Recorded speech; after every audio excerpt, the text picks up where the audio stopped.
Mitzi Richardson at New Birth. She just wrote her first book. It's called My Life in the Midst of Trials and Tribulations. God Showed Up. Can you tell us a little bit about your book, Mitzi? Well, I can tell you that God allowed me to release this. The book is pertaining to a lot of things in my life that God has released me from, and also there are testimonies to bless someone else.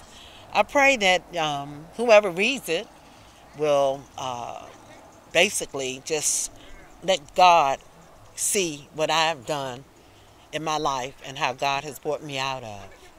So, yes, Missy, that's my spiritual name. Ministry identified by Christ, saved by grace, sold out for Jesus, and yielded by faith. But Deborah Richardson is my name. So, please purchase my book at your leisure. In Jesus' name, I love you all. Mitzi, you done a great job, and I believe you did say this copy's mine, right? Yes, it is. Amen, and I am going to read it. Yes, ma'am. God bless. God is good. Yes, thank Amen. you. Thanks for joining us. New beginnings. Yes.